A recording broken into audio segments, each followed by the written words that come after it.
Hello everyone, मैं हूं सुजीत शुक्ला। स्वागत करता हूं आप सबका आपके अपने channel UPSC insights by Sujeet में। अगर आपने चैनल को अभी तक सब्सक्राइब नहीं किया तो प्लीज चैनल को सब्सक्राइब कीजिए। अगर आपको हेल्पफुल लगता है तो प्लीज इन्हें शेयर कीजिएगा। आपका चैनल को सब्सक्राइब करना हमें मोटिवेट करता है कि हम इसी तरीके से आपके लिए क्वालिटी कंटेंट लाते रहें। आज से हमें शुरू करना है नेक्स्ट लेसन, जो है हमारा एनालिटिक ज्योमेट्री। तो ब्रॉडली देख लेते हैं हम इसके अंदर क्या क्या पढ़ने वाले हैं। पहला टॉपिक जो हमें यहाँ पे कवर करना है वो है direction, ratios and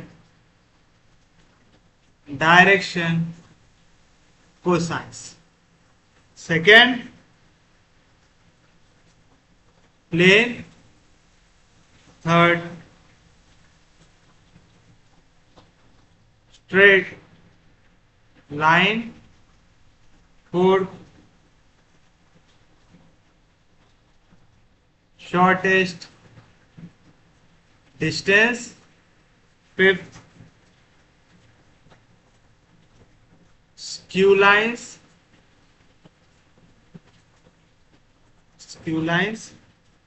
Sixth, sphere. Seventh, cone. Eighth, cylinder. 9, conicoid. 10,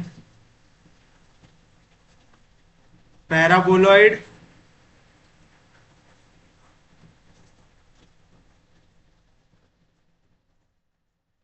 11th,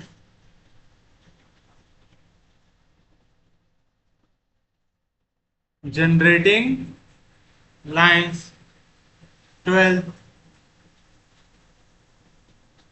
general equation of second degree. तो ब्रॉडली हम इतने टॉपिक इसमें कवर करने वाले हैं। एक दो टॉपिक एक्स्ट्रा ऐड भी हो सकते हैं, बट मिनिमम हम इतना तो करने वाले ही है। तो चलिए शुरू करते हैं। हमारा ये बन गया हमारा इंडेक्स। शुरुआत करते हैं हमारे पहले टॉपिक के साथ, जो है direction ratios and direction cosine. तो चलिए डालिए पहले हेडिंग, डायरेक्शन कोसाइंस। बिल्कुल बेसिक से शुरू करेंगे। पहले थियरी लिखा है तो फिर हम देखेंगे इनके ऊपर क्वेश्चन। तो लिखिए, if a line makes an angle alpha beta gamma with positive directions of x, y and z axis, then cos alpha, cos beta, cos gamma are called direction cosines of the line. It is denoted by L, M and N. तो therefore हमारे L की value आएंगी cos alpha, M की value आएंगी cos beta, N की value आएंगी cos gamma. तो क्या कह रहा है यहां से, आपकी एक लाइन है, अज्यूम करके चलिए, वो लाइन आपका अल्फा एंगल बनाता है एक्स एक्सिस के साथ, बीटा एंगल बनाता है वाई एक्सिस के साथ, गैमा एंगल बनाता है जेड एक्सिस के साथ। कौन से डायरेक्शन में? पॉजिटिव डायरेक्शन में। यानी पॉजिटिव एक्स एक्सिस के साथ अल्फा एंगल बन रहा है, पॉजिटिव वाई एक्सिस के साथ बीटा एंगल बन रहा है, पॉजिटिव जेड एक्सिस के साथ गैमा एंगल बन रहा है।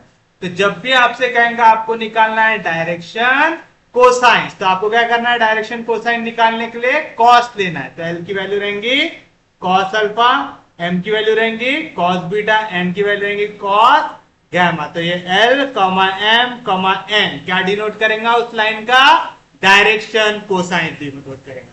पक्के में समझ में आ रहा है? सच में समझ रहा है? तो अगर मैं बात करूं direction cosine of X axis की, अब बताइए मुझे एक्स एक्सिस के लिए डायरेक्शन कोसाइन निकालना है। एक्स एक्सिस बताइए कैसा एंगल बनाएगा? एक्स एक्सिस ये हो गया एक्स एक्सिस, ये हो गया वाई एक्सिस, ये हो गया जेड एक्सिस। मुझे निकालना है डायरेक्शन कोसाइन एक्स एक्सिस का। तो बताओ एक्स एक्सिस के साथ कितने डिग्री का एंगल बनाएगा? 0 डिग्री का बनाएगा। एक्स एक्सिस वाई एक्सिस के साथ कितने डिग्री का एंगल बनाएगा? 90 डिग्री का। या तो मैं इसे रेडियन में लिख देता हूं, 90 रेडियन यानी पाई बाय 2 का। एक्स एक्सिस जेड एक्सिस के साथ कितने डिग्री का एंगल बनाएगा? 90 डिग्री का यानी पाई बाय 2 रेडियन का बनाएगा। तो आपको पता है हियर आपकी अल्फा की वैल्यू यानी एक्स एक्सिस के साथ एक्स एक्सिस का एंगल कितना रहेगा? 0 रेडियन।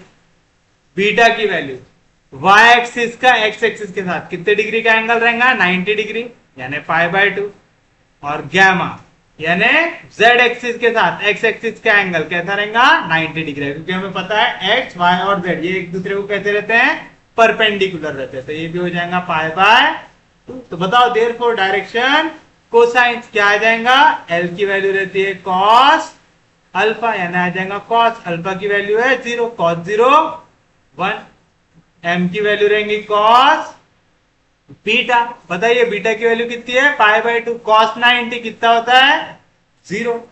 और एन की वैल्यू रहेंगी कॉस गैमा यानी कॉस की वैल्यू पाई बाय 2 में कॉस 90 कितना होता है? 0। Therefore direction cosine of X axis are क्या आ जाएगा? डायरेक्शन कोसाइन 1 0 0 आ जाएगा 1 0 0। आगे कोई भी दिक्कत, कोई भी डाउट? सिमिलरली आप वाई एक्सिस के लिए निकाल सकते हैं। बताइए वाई एक्सिस के लिए क्या रहेगा? एक्स एक्सिस के साथ वाई एक्सिस कितने डिग्री का एंगल बनाती? 90 डिग्री यानी पहला एंगल बनेगा पाई बाय 2 रेडियन का। वाई एक्सिस के साथ कितने डिग्री का एंगल रहता है? 0 का। और जेड एक्सिस के साथ वाई एक्सिस का कितने डिग्री का एंगल रहता है? पाई बाय 2 का है। तो हियर क्या क्या है आपके पास? अल्फा की वैल्यू है पाई बाय 2 यानी वाई एक्सिस का एंगल एक्स एक्सिस के साथ। बीटा की वैल्यू है 0 क्योंकि वाई एक्सिस को कैसे रहेंगी? पैरेलल रहेंगे। और जेड एक्सिस के साथ यानी गैमा की वैल्यू कितनी आ जाएंगी? पाई बाय 2 आ जाएगा। फिर से बताइए एल की वैल्यू क्या रहता है? कॉस अल्फा यानी आ जाएगा कॉस ऑफ अल्फा की value pi by 2 cos 90 0। M की वैल्यू कॉस बीटा यानी आ जाएगा कॉस ऑफ बीटा की वैल्यू 0, कॉस 0 1। और एन की वैल्यू कॉस गैमा यानी आ जाएगा कॉस ऑफ 90, कॉस 90 कितना हो जाएगा? 0। तो बताइए डायरेक्शन कोसाइंस ऑफ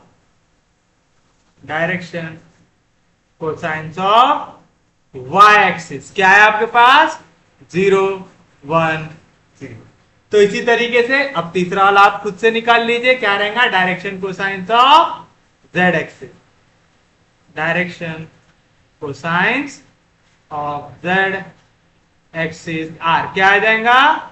0 0 1। क्यों? क्योंकि जेड एक्सिस अगर मैं फिर से बात करूं एक्स वाई और जेड की, जेड एक्सिस पैरेलल है जेड के साथ तो जेड एक्सिस का एंगल बन रहा है 0 का, बाकी दोनों के साथ 90 का। तो cos 90 0, cos 90 0, cos 0 1। तो क्या बना डायरेक्शन कोसाइन? 0 0 1। कोई भी दिक्कत नहीं, कोई भी डाउट नहीं, इजी है, समझा सबको? नेक्स्ट पॉइंट लिखिए इसमें, if the direction cosines of a line AB are L, M, N, then the direction cosines of line BA will be minus L minus M minus N. मतलब जैसे आप line का direction change करते, उनके direction cosines का sign क्या हो जाता है? चेंज। अगर मैं एक लाइन ले रहा हूं ए से बी, ए से बी के अगर डायरेक्शन कोसाइंस है एल एम एन, अगर मैं डायरेक्शन को उल्टा कर दूं, मैं चला जाऊं बी से ए, तो डायरेक्शन कैसा हो रहा है? उल्टा। तो डायरेक्शन कोसाइंस के चेंज साइन भी क्या हो जाएंगे? उल्टे जाएंगे। Minus L minus M minus, याद रहेगा पक्के में?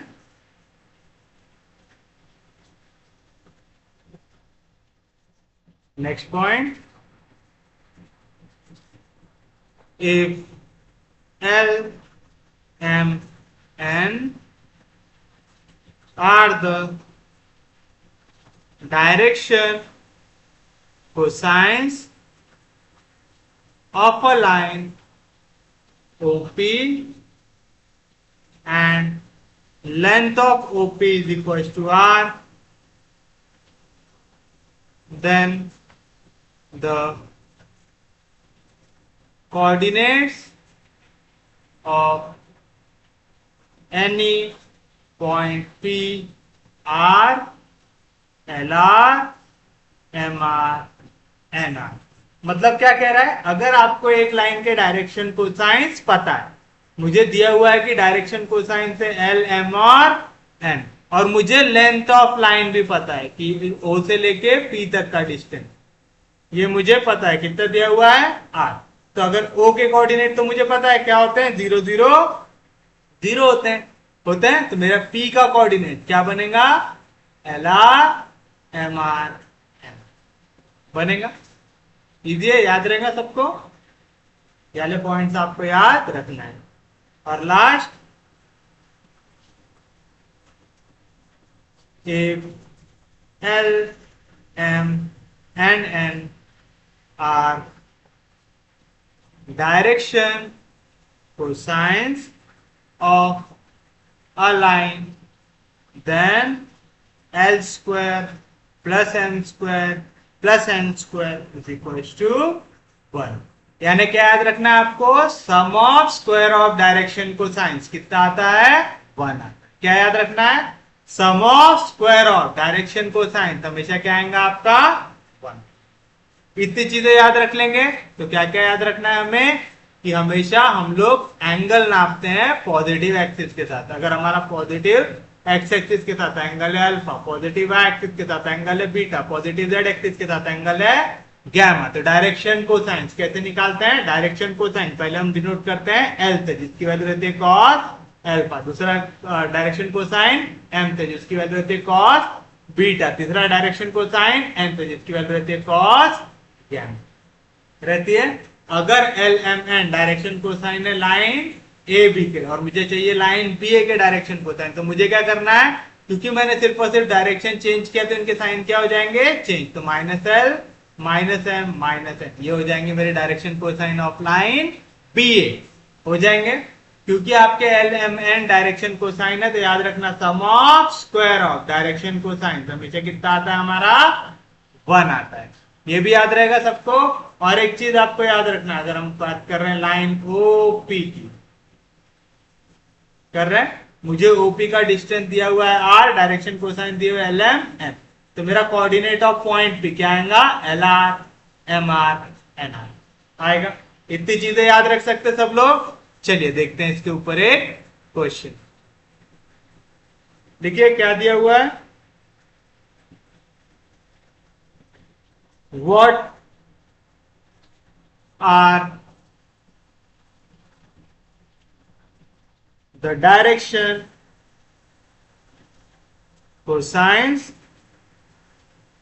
of the line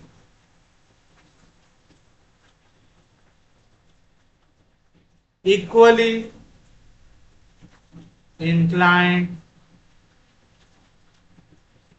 to the axis?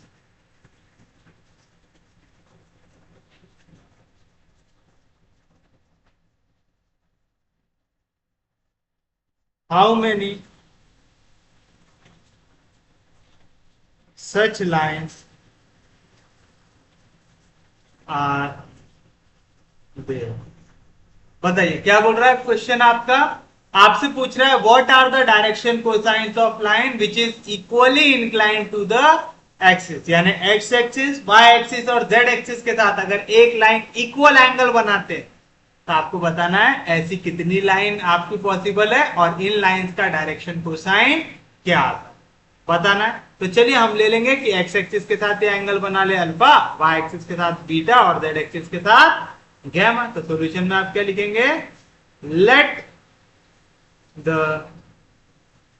Given line makes angle alpha, beta and gamma with the positive directions of x, y and z axis respectively।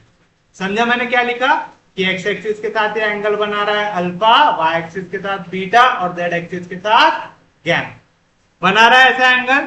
अब आप एक चीज बताइए, हम लोगों ने क्या पढ़ा है कि अगर हमें एल एम एन की वैल्यू निकालना है तो एल की वैल्यू काय से इक्वल रहती है, कॉस अल्फा से, एम की वैल्यू काय से इक्वल रहती है, कॉस बीटा से, एन की वैल्यू काय से इक्वल रहती है, कॉस गैमा से। साथ साथ हमें दिया हुआ है कि ये लाइन कैसी है, इक्वली इंक्लाइंड है एक्सिस को, मतलब सेम एंगल बना रही है तो आप लिखेंगे हियर अल्फा इक्वल है बीटा से जो इक्वल है गैमा से। रीजन क्या आएगा, since the given line is equally inclined to the axis, क्योंकि एक्सिस के साथ इक्वली इंक्लाइंड है तो अल्फा इक्वल रहेगा बीटा से जो इक्वल रहेगा गैमा से। तो मैं इस इक्वेशन में पूरे पे लगा देता हूं कॉस। अगर अल्फा इक्वल है बीटा इक्वल है गैमा से तो मैं बोल सकता हूं कॉस अल्फा इक्वल रहेगा कॉस बीटा से जो इक्वल रहेगा कॉस गैमा से बोल सकता हूं। और आप लोगों को याद होगा कॉस अल्फा वैल्यू रहती है एल की, कॉस बीटा वैल्यू रहती है एम की, कॉस गैमा वैल्यू रहती है एन रहती है। रीजन में आएगा सिंस एल की वैल्यू रहती है कॉस अल्फा, एम की वैल्यू रहती है कॉस बीटा, एन की वैल्यू रहती है कॉस गैमा रहती है। तो हमें मिल गया l equal to m equal to n मिल गया। ऑल्सो वी नो दैट, क्या पता है आप लोगों को, अगर एल एम एन क्या है डायरेक्शन कोसाइंस है तो हमने पढ़ा है sum of square of direction cosines कितना आता है 1 आता है। तो मैं बोल सकता है L square plus M square plus N square की वैल्यू आ जाएंगी 1 आ जाएंगी। बट आपने क्या बोला है एल इक्वल है एम से इक्वल है एन से, तो मैं एम के जगह भी एल लिख सकता हूं, एन के जगह भी एल लिख सकता हूं। तो मैं इसे ऐसे लिख दूं क्या, L square plus M equal है एल से तो मैं इसको लिख देता हूं एल स्क्वायर, एन भी इक्वल है एल से तो लिख देता हूं एल स्क्वायर इक्वल टू 1। कहां से है ये, फ्रॉम इक्वेशन नंबर 1 से है। L square plus l square plus l square आ गया 3 स्क्वायर इक्वल टू 1। 3 मल्टीप्लीकेशन इधर गया तो डिवीजन में, तो L square equal to 1/3 taking square root, L की वैल्यू आएंगी प्लस माइनस 1/√3 आ गया। कोई दिक्कत नहीं, कोई डाउट नहीं। तो देयरफॉर फ्रॉम इक्वेशन 1 मैं क्या बोल सकता, एल इक्वल है एम से जो इक्वल है एन से। यही हमारा इक्वेशन 1 और हमने एल की वैल्यू निकाली कितनी है प्लस माइनस 1/√3 आ गया। तो मिल गया आपको डायरेक्शन कोसाइंस। तो आप लिखेंगे therefore the direction cosines of lines equally inclined to the axis r। क्या आया plus minus 1/√3 plus minus 1/√3 plus minus 1/√3। Easy था यहां तक। आपको बस क्या याद रखना है, डायरेक्शन कोसाइन, एल की वैल्यू रहती कॉस अल्फा, एम की वैल्यू रहती कॉस बीटा, एन की वैल्यू रहती कॉस गैमा। क्योंकि यहाँ पे सेम एंगल बना रहा है, इक्वली इंक्लाइंड का मतलब सेम एंगल बना रहा है, अल्फा इक्वल है बीटा से जो इक्वल है गैमा से, तो लगा दो पूरे पे कॉस, तो कॉस अल्फा इक्वल रहेगा कॉस बीटा से, जो इक्वल रहेगा कॉस गैमा से। कॉस अल्फा एल हो गया, कॉस बीटा एम हो गया, कॉस गैमा एन हो गया, यानी एल एम एन तीनों आ गए इक्वल। क्योंकि ये डायरेक्शन कोसाइन है, sum of square of direction cosine कितना रहता है, 1 रहता है, तो L square plus M square plus N square की वैल्यू आ गई 1। एम इक्वल है एल से, एन इक्वल है एल से, तो सबकी जगह एल लिख दिए, लेकिन स्क्वायर रूट एल की वैल्यू है प्लस माइनस 1/√3, तो आपके पास एल एम एन तीनों आ गया 1/√3 प्लस और माइनस। तो डायरेक्शन कोसाइंस कैसे लिखते हैं, एल कमा एम कमा एन, तो आ गया plus minus 1/√3 plus minus 1/√3 plus minus 1/√3। अब आपसे क्या पूछ रहा है यहाँ पे, आपसे पूछ रहा है how many such lines are there, आप ऐसी कितनी लाइन्स बना सकते हैं। अब देखिए यहाँ पे वैल्यू है plus minus plus minus plus minus है ऐसे, तो अब हमें देखना है ऐसे हम कितनी लाइन बना सकते हैं। आप देखिए नंबर ऑफ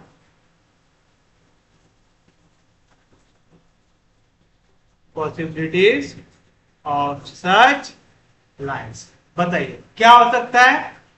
पहले तो सबकी वैल्यू प्लस आ सकती है ना, the lines can have direction cosine. चलिए बताइए पहला क्या हो सकता है, सबके सब प्लस हो सकते हैं, तो प्लस 1/√3 प्लस 1/√3 प्लस 1/√3 हो सकता है। सेकेंड, इनमें से कोई भी एक नेगेटिव हो सकता है, तो मैं ले सकता हूं माइनस 1/√3 प्लस 1/√3 प्लस 1/√3। अब ये माइनस साइन को एक स्टेप आगे बढ़ा दो, तो हो सकता है 1/√3 माइनस 1/√3 प्लस 1/√3 हो सकता है। नेक्स्ट माइनस को एक और स्टेप आगे बना दो, 1/√3 1/√3 माइनस 1/√3। हमें देखना है हम इसको कितने तरीके से अरेंज कर सकते हैं, कितनी लाइन है जो ऐसा सिनेरियो बना सकते हैं। फिर अब देखो पहले था एक भी नेगेटिव नहीं था, फिर एक नेगेटिव के 3 सिनेरियो आए। पहले आपने देखा एक भी नेगेटिव नहीं था, फिर आपने देखा एक नेगेटिव था, फिर क्या हो जाएगा, कोई भी 2 नेगेटिव हो सकते हैं, तो मैं ले सकता हूं माइनस 1/√3 माइनस 1/√3 1/√3। हो सकता माइनस साइन एक पीछे चला जाए, मैं इसे ले सकता हूं माइनस 1/√3 1/√3 माइनस 1/√3। हो सकता है वाला भी साइन पीछे चला जाए, तो मैं इसे लिख सकता हूं, मैं इधर ऊपर ही लिख देता हूं 7th सिनेरियो 1/√3 माइनस 1/√3 माइनस 1 लिख सकता। देखिए पहले इसमें पहले 2 माइनस थे, फिर पहला और आखिरी माइनस थे, फिर आखिर के 2 माइनस आया, बरोबर बना। अब हमने देखा पहले इसमें एक भी नेगेटिव नहीं था, है ना, फिर उसके बाद एक नेगेटिव था, फिर उसके बाद 2 नेगेटिव थे। अब हमें देखना है कि जिसमें 3 के 3 नेगेटिव हो, तो मैं इसे लिख सकता हूं 8वां सिनेरियो जहां पे वैल्यू है माइनस 1/√3 माइनस 1/√3 माइनस 1/√3। तो ऐसे कितने सिनेरियो बना पाया, 8 सिनेरियो बना पाया। तो आप देखेंगे therefore there are 8 such lines। क्या लिखेंगे आप, therefore there are 8 such lines लिख लीजिए। तो आप देखेंगे therefore there are 8 such lines। तो आसान था, हमने कैसा सिनेरियो बनाया, पहले तीनों को पॉजिटिव किया, फिर किसी एक को नेगेटिव कर दो, तो मैंने पहला वाला नेगेटिव किया, बाकी के दोनों पॉजिटिव दे दिया, फिर नेगेटिव साइन को एक आगे कर दो तो आ जाएगा प्लस माइनस प्लस, फिर एक और स्टेप आगे कर दो आ जाएगा प्लस प्लस माइनस। आ गया, फिर आगे तो शुरुआत किया, पीछे पहुंच गया, यानी वाला सिनेरियो निपट गया। पहले एक भी नेगेटिव नहीं था, फिर एक नेगेटिव है, तब हम ले लेंगे 2 नेगेटिव, तो मैं ऐसा ले सकता प्लस माइनस माइनस ले लिया, फिर प्लस को एक स्टेप आगे लेके जाता आ जाएगा माइनस प्लस माइनस, फिर प्लस को एक और स्टेप लेके जाओ तो माइनस माइनस आ गया। फिर उसके बाद अब देखिए हमने पहले देखा एक भी नेगेटिव नहीं था, फिर एक नेगेटिव देखा, फिर 2 नेगेटिव देखे, अब तीनों के तीनों नेगेटिव। ये आ गया हमारे पास पूरे पॉसिबल सिनेरियोस, कितना है 1 2 3 4 5 6 7 8 से टोटल कैसी कितनी लाइन आप ऐसे ड्रॉ कर सकते हैं, 8 लाइन ड्रॉ कर, इजी था। समझा पक्के में? किसी को कोई दिक्कत नहीं, कोई डाउट नहीं? चलिए, और एक टॉपिक जो हमें पढ़ना है वो है डायरेक्शन रेशो, वो भी लिख लीजिए। लिखिए direction ratios of line. A set of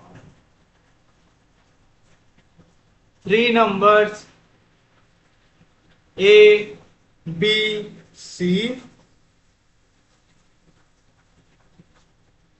which are proportional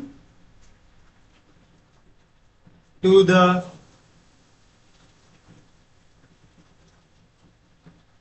directional cosines L, M, and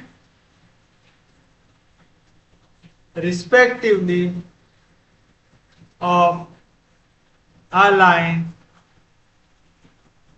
are called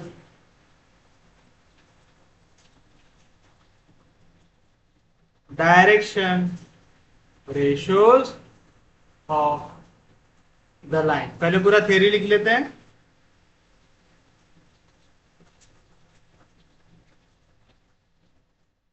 The sum of square of direction cosines of a line is equal to 1, but the sum of square of direction ratios of a line are not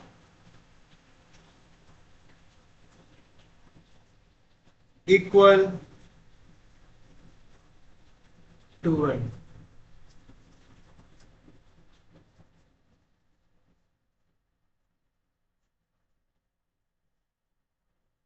L is equals to A upon under root of A square plus B square plus C square. M is equals to B upon under root of A square plus B square plus C square.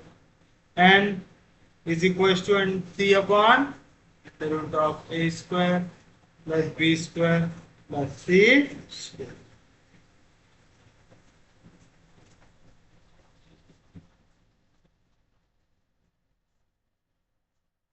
If A, B and C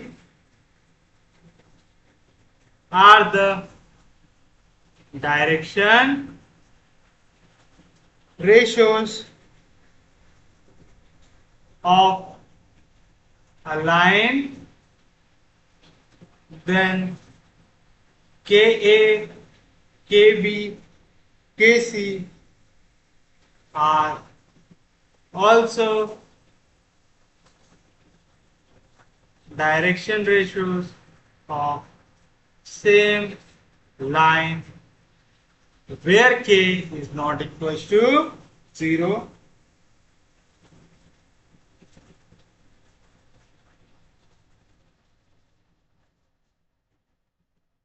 The direction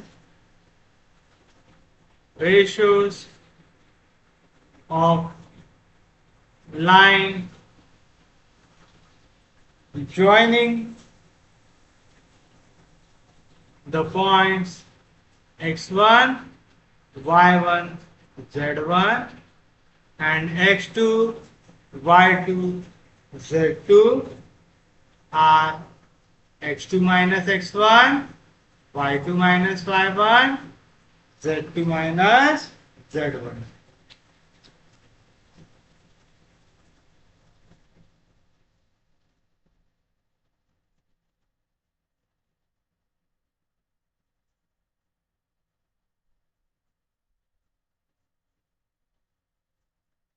The angle between two lines having direction ratios A1, B1, C1 and A2, B2, C2 is given by cos theta is equals to mod of A1, A2, B1, B2, C1, C2 upon under root of A1 square plus B1 square plus C1 square into A2 square plus B2 square plus C2 square। यहाँ पे याद रखिएगा ये जो theta होता है ना, इससे हम लेते हैं एक्यूट एंगल। जब भी एक्यूट एंगल लेते हैं तो हम यहाँ पे लेते हैं मॉड। मतलब समझ रहे हैं ना, जैसे ये दो लाइन आके हो रही है इंटरसेक्ट, ये दो लाइन इंटरसेक्ट हो रही तो यहाँ पे दो एंगल बन रहे हैं। एक ये एंगल बन रहा है जो छोटा है और एक ये एंगल बन रहा है जो बड़ा है। तो अगर आप कभी भी कहीं पे मॉड लगाते हैं तो आप कौन सा वाला एंगल निकालते हैं? ये छोटा वाला एंगल निकालते हैं। और अगर मॉड नहीं लगाते तो आप या तो छोटा एंगल भी निकल सकता है वहां पे, बड़ा एंगल भी निकल सकता है। तो याद रखेंगे पक्के में, यहाँ पे माइनस साइन अगर आ गया मतलब बड़ा एंगल निकल जाए करके हमें याद रखना है। जब भी हम मॉड डालते हैं तो मतलब दो चीज होती है। कोई भी चीज अगर हमें प्रूफ वाले क्वेश्चन है तो हम जनरली मॉड नहीं डालते, बट अगर नंबर वाले क्वेश्चन है जहां पे हमें एग्जैक्ट वैल्यू निकालना है तो हम हमेशा क्या करते हैं, हम थीटा को ले लेते हैं एक्यूट एंगल। क्या ले लेते हैं? Acute angle. एक्यूट एंगल क्यों लेते हैं? क्योंकि यहाँ पे जब लाइन इंटरसेक्ट होती है तो एक एंगल छोटा बनता है, एक एंगल बड़ा बनता है। तो हम कौन सा वाला एंगल निकालते हैं? फिर ये छोटा वाला एंगल निकालते हैं। और अगर L1, M1, N1 and L2, M2, N2 are direction cosine of a line, then cos theta की वैल्यू रहती है mod of L1, L2 plus M1, M2 plus N1, N रहती है। फिर से मॉड क्यों डाला मैंने? मैं छोटा वाला एंगल निकाल रहा हूं। अगर मैं यहाँ पे मॉड नहीं डालू तो क्वेश्चन गलत होगा क्या? नहीं। तब भी cos थीटा की वैल्यू क्या रहेंगी? L1, L2 M1, M2 plus N1, N2। अगर मैं ऐसा लिख रहा हूँ cos theta is equal to L1, L2 M1, M2 N1, N2, तो हो सकता है मैं ये भी एंगल निकाल सकता हूँ और ये वाला भी एंगल निकाल सकता हूँ। याद रहेगा, दोनों सही है। ठीक है। जनरली हम लोग मॉड वाले क्वेश्चंस में नहीं लिखते हैं जहां पे हम लोग किसी चीज को प्रूव करना है, और हम लोग जनरली मॉड वहां पे लिखते हैं जहां पे हमें एग्जैक्ट वैल्यू फाइंड करना। याद रहेगा पक्के में? किसी को कोई दिक्कत नहीं, कोई डाउट नहीं, समझ रहा है पक्के में?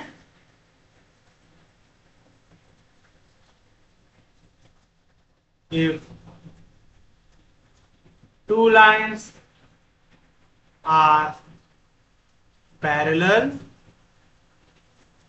if two lines are parallel, then A1 upon A2 ये इक्वल रहेगा B1 upon B2 से, जो इक्वल रहेगा C1 upon C2 से।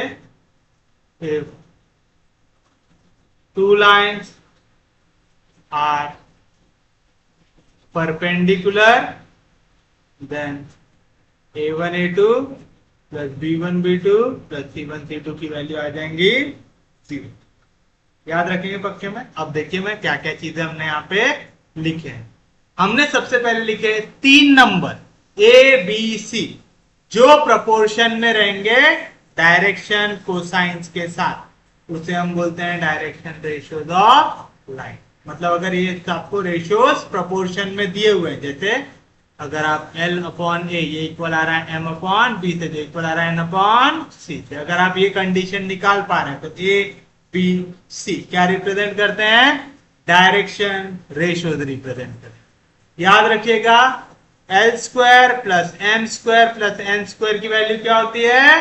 1, but A square plus B square plus C square की वैल्यू 1 नहीं होती, क्योंकि ये क्या है? डायरेक्शन रेशियोज है। ये आपको क्या दे रहा है? प्रोपोर्शनल वैल्यू दे रहा है, तो इसकी वैल्यू कभी भी 1 आती है क्या? नहीं। समझा? तो इनके स्क्वायर का सम 1 आएगा क्या? नहीं आएगा। सेकेंड, आपको डायरेक्शन रेशियोज और डायरेक्शन कोसाइंस के बीच में क्या निकालना है? रिलेशन निकालना है। अगर आपको दिया हुआ है L M N, ये दिया हुआ है मुझे direction cosine, A B C मुझे दिया हुआ है डायरेक्शन रेशियो। तो मुझे क्या याद रखना है, एल की वैल्यू रहेंगी ए upon under root of A square plus B square plus C square. M की वैल्यू रहेंगी B upon under root of A square plus B square plus C square. N की वैल्यू रहेंगी सी upon under root of A square plus B square plus C square. ये important relation, किसके बीच का relation है ये, direction ratio और direction cosine के बीच का। क्या है कि आपकी एल की वैल्यू रहेंगी ए upon under root of A square plus B square plus C square. M की वैल्यू रहेंगी B upon under root of A square plus B square plus C square. N की वैल्यू रहेंगी सी upon under root of A square plus B square plus C square. यहाँ पे ABC क्या है, direction ratio. LMN क्या है, direction cosine. आ गया। अगर आपको दिया हुआ है ए बी सी, यह डायरेक्शन रेशियो, तो आप के ए के बी के सी को भी क्या बोलेंगे, direction ratios of same line. मतलब एक लाइन के infinite number of direction ratios हो सकते हैं। मैं बोल रहा हूं किसी लाइन का डायरेक्शन रेशियो है 1 2 3, तो इसका मालूम डायरेक्शन रेशियो -1 -2 -3 भी हो सकता है। इसका डायरेक्शन रेशियो 2 4 6 भी हो सकता है। इसका डायरेक्शन रेशियो 4 8 12 भी हो सकता है। मतलब आप इन्हें अगर कोई भी कांस्टेंट नंबर से मल्टीप्लाई करो तो वो भी क्या रिप्रेजेंट करता है, डायरेक्शन रेशियो ऑफ सेम कर रहा है। तो अगर मैं किसी लाइन का डायरेक्शन रेशियो ये निकाल लू कि मेरी एक लाइन है उसका डायरेक्शन रेशियो है 5 10 50, तो मैं क्या बोल सकता, उसी लाइन का डायरेक्शन रेशियो मैं क्या लिख सकता, ये भी 5 के टेबल में आता है, ये भी 5 के टेबल में आता है, ये भी 5 के टेबल में, 5 1 5 5 2 10 5 3 मैं सेम 5 10 15 भी सेम लाइन का डायरेक्शन रेशियो है और 1 2 3 भी सेम लाइन का डायरेक्शन रेशियो। याद रहेगा पक्के में। तो आप कितने डायरेक्शन रेशियो निकाल सकते हैं एक लाइन के, infinite number of direction ratio. आ गया। उसके बाद आपको अगर दो पॉइंट दिया हुआ है x1 y1 z1 x2 y2 z2 और उसके डायरेक्शन रेशियो निकालना, जैसे हमारे पास ये पॉइंट है, पॉइंट ए दिया हुआ है 1 2 3, पॉइंट बी दिया हुआ है 4 5 6 दिया हुआ है। मुझे निकालना है डायरेक्शन रेशियो, मतलब का वैल्यू ए बी सी। तो बताइए ए की वैल्यू क्या रहेगा, जैसे वेक्टर सॉल्व करते ना same, final point minus initial point, तो रहेगा x2 माइनस x1। x2 की वैल्यू क्या है 4 माइनस x1 की वैल्यू क्या है 1, तो आ गया 3। b क्या रहेगा y2 minus 1, same final minus initial आएगा 5 माइनस 2, 5 माइनस 2 क्या आ गया, c क्या रहेगा z2 माइनस z2 कितना था 6 माइनस z1 कितना है 6 में तो 3 गया 3।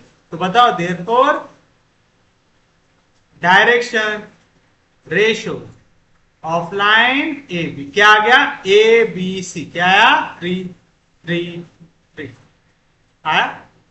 तीनों का के टेबल में आते 3 के, तो कर दो 3 से डिवाइड, आ जाएगा दैट इज 1 1 1। तो आपने देखा 3 3 3 भी इसी लाइन का डायरेक्शन रेशियो है और 1 1 1 भी इसी लाइन का डायरेक्शन। मतलब आप डायरेक्शन रेशियो को किसी भी नंबर से डिवाइड कर सकते, किसी भी नंबर से मल्टीप्लाई कर सकते। बस क्या याद रखना है, जो नंबर से मल्टीप्लाई डिवाइड करो आपको तीनों को सेम से करना। समझ में आ रहा है, सिर्फ मल्टीप्लाई या डिवाइड, ऐड सब्ट्रैक्ट नहीं, मल्टीप्लाई या डिवाइड। याद रहेगा पक्के में। कैसे निकालते हैं, फाइनल माइनस इनिशियल, जैसा आप वेक्टर सॉल्व करते हैं सेम तरीके। आ गया। एंगल का तो हम लोगों ने याद ही कर लिया है, इस टाइप के हमने क्वेश्चंस भी देखे थे वेक्टर सॉल्व करते वक्त। सेम लॉजिक यहां पे भी, आपको कॉस थीटा अगर निकालना है, अगर मैं थीटा को लेता हूं theta be the acute angle, मतलब छोटा वाला एंगल, तो मैं क्या डालूंगा यहाँ पे मॉड। अगर मैं लिखता हूं let theta be the angle, मतलब मैं मॉड डालने की जरूरत है क्या, नहीं, कि मैं पॉजिटिव भी ले सकता हूं और नेगेटिव भी ले सकता हूं। तो चलिए बताइए कॉस थीटा क्या आएंगी value, mod of a1 a2 plus b1 b2 plus c1 c2। मतलब क्या करना है, जो भी करस्पॉन्डिंग डायरेक्शन रेशियो थे a1 b1 c1, ये पहले लाइन के डायरेक्शन रेशियो हो गए, a2 b2 c2 ये दूसरे लाइन के डायरेक्शन रेशियो। करस्पॉन्डिंग को मल्टीप्लाई करके कर दो ऐड, तो आ गया a1 a2 plus b1 b2 plus c1 c2। Divide कर दो इनके मैग्नीट्यूड से, आ जाएगा root of a1 square plus b1 square plus c1 square into a2 square plus b2 square plus c2। आ गया।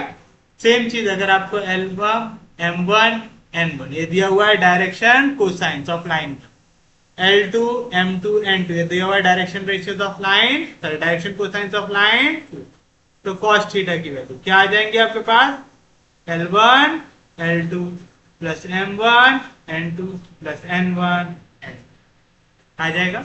अगर आप फिर से एक्यूट एंगल निकाल रहे हो तो क्या डालोगे, मॉड।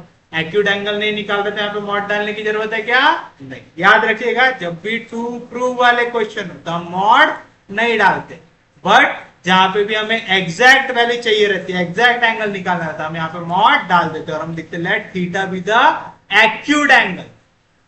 समझ में आ रहा है, कोई दिक्कत नहीं, किसी को कोई डाउट नहीं।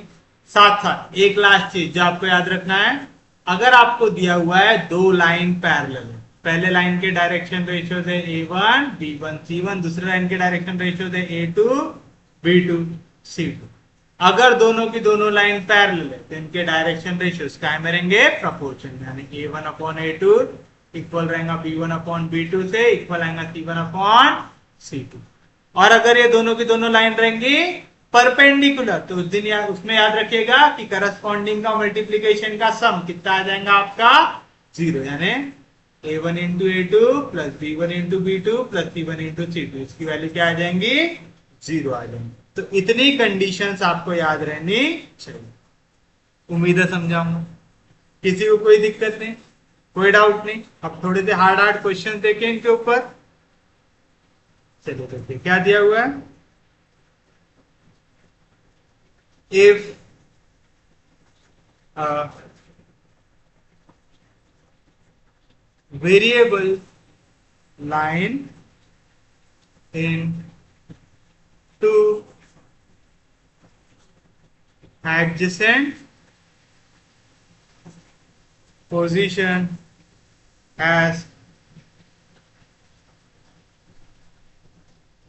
direction cosines L M N L plus del L M plus del M N plus del N show that the small angle del theta between the two position is given by del theta का square equals to del L का square plus del M का square plus del N का square. ऐसा आपको दिया हुआ है। क्या कह रहा है, एक वेरिएबल लाइन है जिसको आप दो एडजेसेंट पोजीशन में रख सकते हो। तो अज्यूम करो लाइन पहले पोजीशन में थी L1, ठीक, या तो L तो डायरेक्शन रेशियो, तो मैं इसे ले लेता हूं पोजीशन 1 है। अब आपने क्या किया, इस लाइन को इसकी पोजीशन से हल्का सा मूव कर दिया और पोजीशन 2 पे लेके चले गए, तो यहाँ पे क्या बन गया, उनके बीच में एक छोटा सा एंगल del थीटा। जब वो पहली पोजीशन में थे तो उसके डायरेक्शन कोसाइंस क्या थे, L M N। जब वो दूसरी पोजीशन में गए तो उसके डायरेक्शन कोसाइंस क्या बन गए, L plus del L M plus del M N plus del N बन गया। तो आपको बताना है कि यहाँ पे आपको ये रिलेशन मिलना चाहिए, del थीटा का स्क्वायर इक्वल आना चाहिए del L का स्क्वायर, del M का स्क्वायर प्लस del N का स्क्वायर आना चाहिए। कोई दिक्कत नहीं, कोई डाउट नहीं। तो आप सॉल्यूशन में लिखेंगे here the direction cosines of line in first position R। बताइए क्या दिया हुआ आपको डायरेक्शन कोसाइन, पहले पोजीशन में L एम और एन दिया हुआ है। ये क्या है आपके डायरेक्शन कोसाइन, और आपने क्या पढ़ा था sum of square of direction cosine हमेशा क्या आता है 1। आप बोल सकते हैं therefore L square plus M square plus N square की वैल्यू आ गई आपके पास 1। फिर उसके बाद क्या बोल रहा है वेरिएबल लाइन को आपने एडजेसेंट पोजीशन में शिफ्ट किया जिसका आपका फिर डायरेक्शन कोसाइन क्या बना L plus del L M plus del M N plus del N, जहां पे एंगल थोड़े से शिफ्ट हुआ डेल थीटा से आया। तो आप लिखेंगे the direction cosine of the line in direction cosine of line है आता डायरेक्शन कोसाइन ऑफ लाइन। तो direction cosine of line in second position are क्या दिया हुआ है आपको L plus del L M plus del M N plus del N दिया हुआ है। फिर से L plus del L M plus del M N plus del N ये क्या है डायरेक्शन कोसाइंस है, और हमने क्या पढ़ा है sum of square of direction cosines हमेशा कितना आता 1। तो आपको therefore L plus del L का square plus M plus del N का square plus N plus del N का स्क्वायर कितना आना चाहिए 1 आना चाहिए। लगा दीजिए स्क्वायर तो ए प्लस बी का होल स्क्वायर क्या रहेगा A square plus twice of A B plus B square. Same चीज ए प्लस बी का होल स्क्वायर क्या रहेगा A square plus twice of A B plus B square. फिर से A plus B का whole square क्या रहेगा A square plus twice of A B plus B square equals to 1 मिलेगा ऐसा। चलिए अब एक जैसी वैल्यूज को एक साथ लेके आते हैं। यहाँ पे एल का स्क्वायर प्लस एम का स्क्वायर प्लस एन प्लस आया। सेकंड देखो यहाँ पे 2 times L L dash 2 time M N dash 2 times N N dash. तो मैं यहाँ से 2 को निकाल लेता हूं बाहर। तो पहले क्या बचेगा L del L M del M plus N del L बचा। यहां से मैंने 2 को बाहर निकाला, यहां से भी 2 को यहां से भी 2 को निकाले। और कोई वैल्यू है क्या हमारे पास है यहाँ पे डेल एल का स्क्वायर प्लस डेल एम का स्क्वायर प्लस डेल एन का स्क्वायर इक्वल्स टू 1। अब देखिए आपकी इक्वेशन 1 से हमें पता है L square plus M square plus N square की वैल्यू क्या होती है 1। तो इसके जगह मैं क्या लिख सकता हूं 1। तो मुझे मिल जाएगा 1 plus 2 times L del L plus M del M M del M plus N del N plus del L का स्क्वायर प्लस डेल एम का स्क्वायर प्लस डेल एन का स्क्वायर इक्वल्स टू 1। ये वाला 1 प्लस इधर गया तो minus 1 में से बन गया तो क्या बचेगा आपके पास 0 बचेगा। तो ये दोनों 1 हो गए आपस में कैंसिल।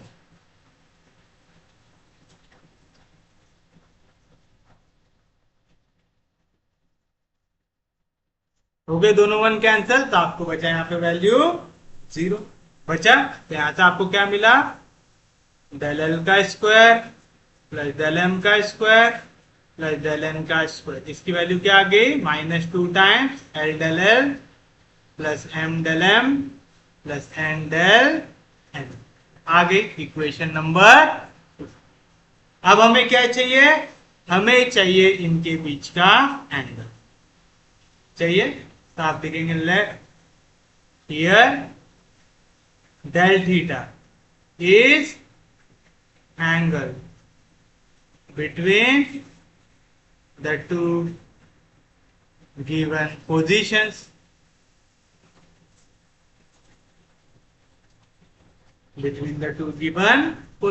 आपको ये पोजीशन के बीच का एंगल कितना दिया हुआ है इन पोजीशन के बीच का एंगल दिया हुआ है डेल थीटा दिया हुआ है। तो चलिए बताइए आप लोगों ने क्या पढ़ा है therefore cos of del theta की वैल्यू क्या रहता, कॉस ऑफ डेल थीटा रहता है L1 L2 plus M1 M2 plus N1 N2 रहता है। बताइए पहले वाले का डायरेक्शन कोसाइन क्या है L M N, दूसरे वाले का क्या है L plus del L M plus del L N plus del N है, तो दोनों हो जाएंगे मल्टीप्लाई। समझ रहा है ना क्या बोल रहा हूं? अगर थीटा एंगल दिया रहता है आपका दो लाइन के बीच का जिसका डायरेक्शन कोसाइन था L1 M1 N1 N L2 M2 N2, तो आप क्या लिखते हैं cos थीटा की वैल्यू रहती है L1 L2 plus M1 M2 plus N1 N2। मैंने बताया था जब भी टू प्रूव वाले क्वेश्चन हो तो आप यहाँ पे मॉड नहीं डालते। समझ में आया?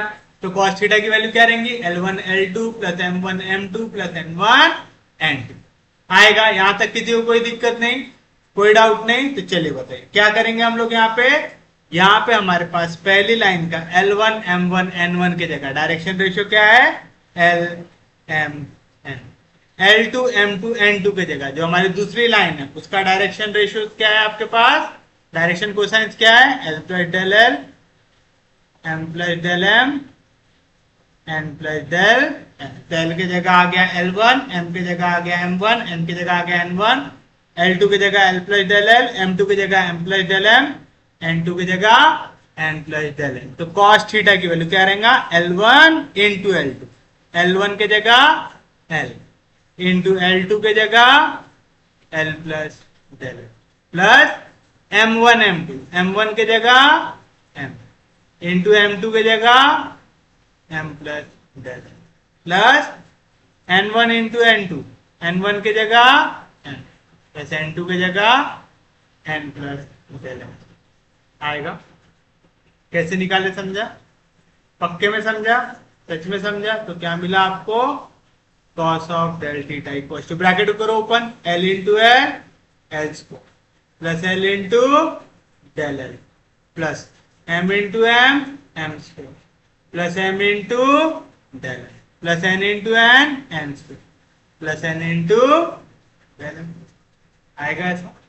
किसी को कोई दिक्कत नहीं, कोई डाउट नहीं? तो बताइए क्या मिला आपको cos of del theta is equal to L square plus M square plus N square कितना हो गया 1 प्लस यहाँ पे क्या बचा L del L plus M del M plus N del ऐसा।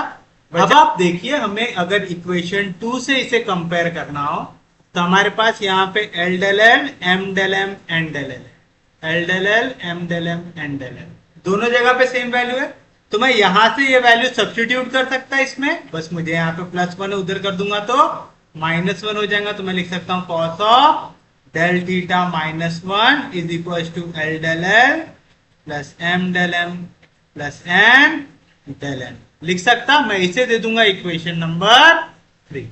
क्यों कर रहा है ऐसा समझ रहा ना? क्योंकि मुझे ये सेम वैल्यू यहाँ पे दिखती है L del L M del M N del L del L M del M N del मिल रहा है। तो फ्रॉम इक्वेशन 2 एंड 3 मैं क्या कर सकता हूँ वैल्यू कर सकता हूँ सब्स्टिट्यूट। तो बताइए क्या मिलेगा आपको फ्रॉम इक्वेशन 2 एंड 3 क्या मिलेगा आपको डेल L का स्क्वायर प्लस डेल M का स्क्वायर प्लस डेल N का square is equal to -2 into L del L M del M N del L क्या है इसकी value cos of del theta -1। मुझे cos थीटा -1 का formula पता है क्या? नहीं, लेकिन 1 माइनस cos थीटा का फॉर्मूला जरूर पता है। तो मैं क्या करूंगा ये माइनस साइन को लेके जाऊंगा ब्रैकेट के अंदर, तो मुझे मिलेगा डेल L का स्क्वायर प्लस डेल M का स्क्वायर प्लस डेल N का square equal to 2 into minus into minus plus 1 plus into minus minus cos of del theta आ गया। और आपको तो पता है 1 माइनस cos थीटा क्या होता है 2 साइन स्क्वायर थीटा बाय 2 होता है। तो मैं 1 माइनस cos थीटा की जगह क्या लिख सकता हूँ 2 साइन स्क्वायर थीटा बाय 2 लिख सकता हूँ। तो मुझे मिलेगा डेल L का स्क्वायर प्लस डेल M का स्क्वायर प्लस डेल N का square equal to 2 into 1 minus cos theta 2 sine square theta by. आगे कोई भी दिक्कत, कोई भी डाउट? बट देखिए मुझे जो आंसर चाहिए उसमें मुझे साइन चाहिए क्या? नहीं, मुझे जो आंसर चाहिए उसमें तो उसने कहा है कि मुझे इक्वेशन चाहिए डेल थीटा का square is equal to del L square plus del M square plus del N square. यहाँ पे ना ही साइन है ना ही कॉस है। यहाँ पे देखो डेल एल का स्क्वायर, डेल एम का स्क्वायर, डेल एन का स्क्वायर सब आ गया। बस क्या चाहिए मुझे यहाँ पे सिर्फ और सिर्फ डेल थीटा का स्क्वायर चाहिए, बाकी कुछ चाहिए क्या? नहीं। तो देखो मैं इसे ऐसा लिख सकता हूँ क्या, डेल एल का स्क्वायर प्लस डेल एम का स्क्वायर प्लस डेल एन का स्क्वायर इक्वल टू 2 2 जार 4 sine square del theta by, मैं sine square del theta by 2 लिखूं चाहे साइन डेल थीटा बाय 2 का स्क्वायर लिखूं, कुछ भी चेंज होता क्या? नहीं। अब सबसे इंपॉर्टेंट स्टेप, क्वेश्चन में उसने मेंशन किया हुआ है स्मॉल एंगल डेल थीटा। क्या मेंशन किया हुआ है? Small angle del theta. क्यों पूछा है उसने वो क्वेश्चन में? क्योंकि उसे पता है for small angle del theta आप कह सकते हैं sine of del theta nearly equal रहेगा डेल थीटा। मतलब जब भी आप साइन लगाते हैं एकदम छोटे एंगल पे तो आप उसे रिप्लेस कर सकते हैं सिर्फ और सिर्फ उस छोटे एंगल से। समझ रहा है? मतलब मैं इसे ऐसा लिख सकता हूं डेल एल का स्क्वायर प्लस डेल एम का स्क्वायर प्लस डेल एन का square is equal to 4 into, मैं sine of del theta by 2 को सिर्फ और सिर्फ लिख सकता हूं डेल थीटा बाय 2 का स्क्वायर।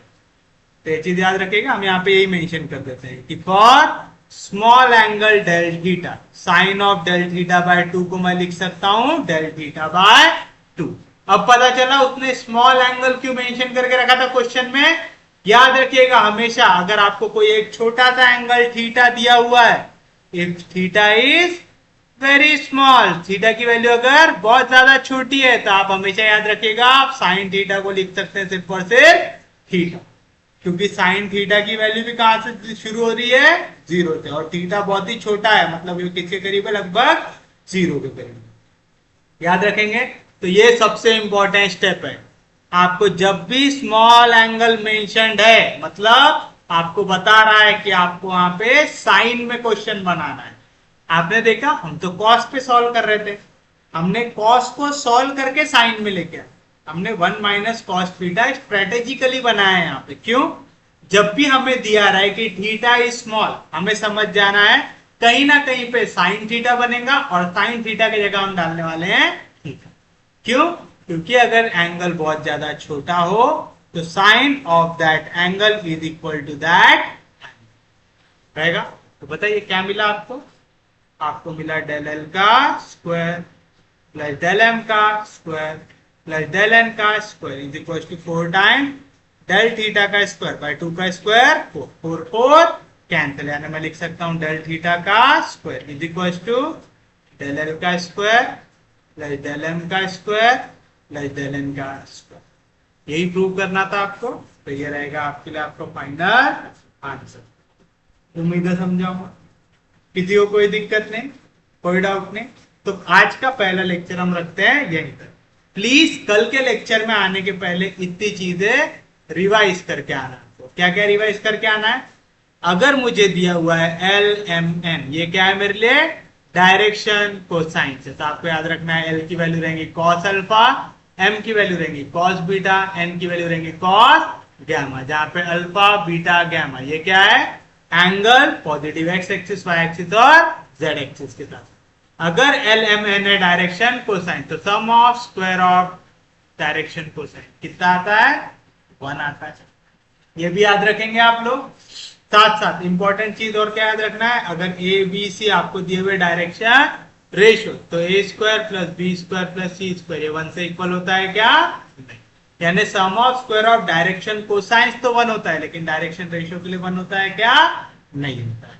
डायरेक्शन रेशियो और डायरेक्शन कोसाइन के बीच में रिलेशन क्या है? आपकी एल की वैल्यू रहती है A upon under root of A square plus B square plus C square, M की वैल्यू रहती है B upon under root of A square plus B square plus C square, N की value रहती है C upon under root of A square plus B square plus C square. अगर theta angle दिया हुआ है दो लाइन के बीच का तो कॉस थीटा की वैल्यू क्या रहेंगी? L1 L2 plus M1 M2 plus N1 N2 in terms of direction cosine और cos थीटा की वैल्यू रहेंगी A1 A2 plus B1 B2 plus C1 C2 upon under root of A1 square plus B1 square plus C1 square into under root of A2 square plus B2 square plus C2 square. अगर to proof का question है तो हम इसमें mod नहीं डालते, बाकी इसमें हम इसमें क्या डाल देते हैं, मॉड। अगर आप बिना मॉड डाले सॉल्व करें तो भी सही रहता है, आप सॉल्व कर लो, कोई आंसर अगर नेगेटिव आ जाए फिर उसको पॉजिटिव लिख लेना और वहां पे लिख लेना न्यूमेरिकली करके, वो समझ जाएंगे। क्यों? क्योंकि जब भी एक लाइन इंटरसेक्ट होती है तो वो एक बड़ा एंगल भी बनाती है, एक छोटा एंगल भी बनाती है। जब भी हम छोटा वाला एंगल निकालते तो हम क्या डाल देते हैं, मॉड डाल देते। समझ में आया? तो जनरली सेफ क्या रहता है, जब भी आपको एग्जैक्ट आंसर निकालना है तो आप क्या डाल दो, मॉड डाल दो। और जब भी टू प्रूफ का क्वेश्चन है तो क्या करो, मॉड मत डालो। समझ में आया? पक्के में याद रहेंगे यहाँ तक। अगर दो लाइन पैरेलल है तो उनके डायरेक्शन रेशियोज काय में रहेंगे, प्रोपोर्शन में, यानी A1 अपॉन A2 इक्वल रहेगा B1 अपॉन B2 से, जो इक्वल रहेगा C1 अपॉन C2। और अगर दो लाइन परपेंडिकुलर है तो A1 A2 plus B1 B2 plus C1 C2 इनके प्रोडक्ट की वैल्यू आ जाती है जी। तो उम्मीद है इतनी चीजें आपको समझ में आई होगी। अगर आपको लेक्चर समझ में आ रहे, यूजफुल लग रहे तो प्लीज चैनल को सब्सक्राइब कीजिए, वीडियो को शेयर कर दीजिए। सबसे इंपॉर्टेंट चीज, पढ़ते रहिए, रिवाइज करते रहिए। हम लोग मिलेंगे कल, तब तक के लिए take care, have a nice day.